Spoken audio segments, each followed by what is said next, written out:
एक बार भगवान विष्णु अपने वैकुंठ लोक में सोए हुए थे। स्वप्न में वे क्या देखते हैं कि भगवान शिव प्रेम और आंधातिरेक से उन्मत्त होकर उनके सामने नृत्य कर रहे हैं। उन्हें देखकर भगवान विष्णु हर्ष से गदगद हो सहसा शैया पर बैठ गए और कुछ देर तक ध्यानस्थ बैठे रहे। उन्हें इस प्रकार बैठे देखकर श्री लक्ष्मी जी उनसे पूछने लगी कि भगवान आपके इस प्रकार बैठने का क्या कारण है। भगवान ने कुछ देर तक प्रश्न का कोई उत्तर न दे आनंद में निमग्न चुपचाप बैठे रहे। अंत में उन्होंने गदगद कंठ से बताया कि अभी अभी स्वप्न में मैंने भगवान श्री महेश्वर का दर्शन किया है। उनकी छवि ऐसी अपूर्व, आनंदमय एवं मनोहर थी कि देखते ही बनती थी। मालूम होता है शंकर ने मुझे स्मरण किया है। अहो भाग्य, चलो कैलाश चलकर हम लोग महादेव के दर्शन करें। यह कहकर दोनों कैलाश की ओर चल दिए। मुश्किल से आधी दूर गए होंगे कि क्या देखते हैं, भगवान शंकर स्वयं गिरिजा जी के साथ उनकी ओर चले आ रहे हैं। अब भगवान के आनंद का क्या ठिकाना, मानो घर बैठे निधि मिल गई। पास आते ही दोनों परस्पर बड़े प्रेम से मिले। प्रेम आनंदाश्रु बहाने लगे और शरीर पुलकायमान हो गया।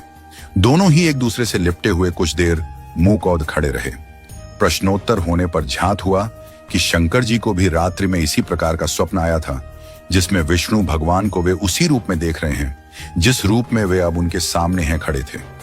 दोनों के स्वप्न वृत्तांत जानने पर दोनों ही एक दूसरे से अपने यहां लिवा ले जाने का आग्रह करने लगे। नारायण कहते वैकुंठ चलो और शंभु कहते कैलाश की ओर प्रस्थान कीजिए।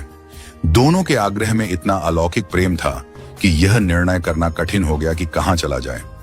अंत में यह तय हुआ कि भगवती उमा जो कह दे वही ठीक है।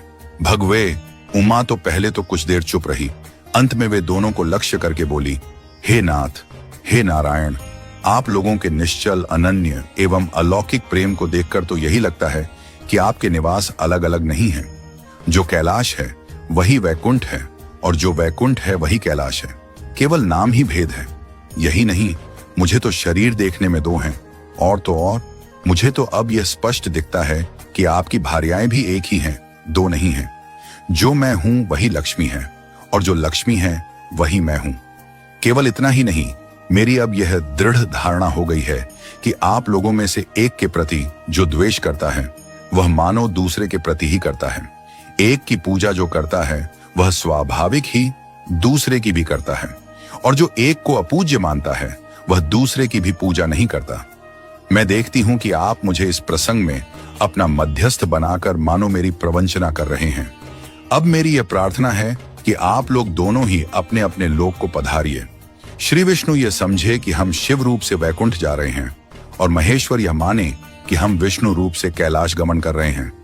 इस उत्तर को सुनकर दोनों परम प्रसन्न हुए और भगवती उमा की प्रशंसा करते हुए दोनों प्रणाम आलिंगन के अनंतर हर्षित हो अपने अपने लोक को प्रस्थान किए।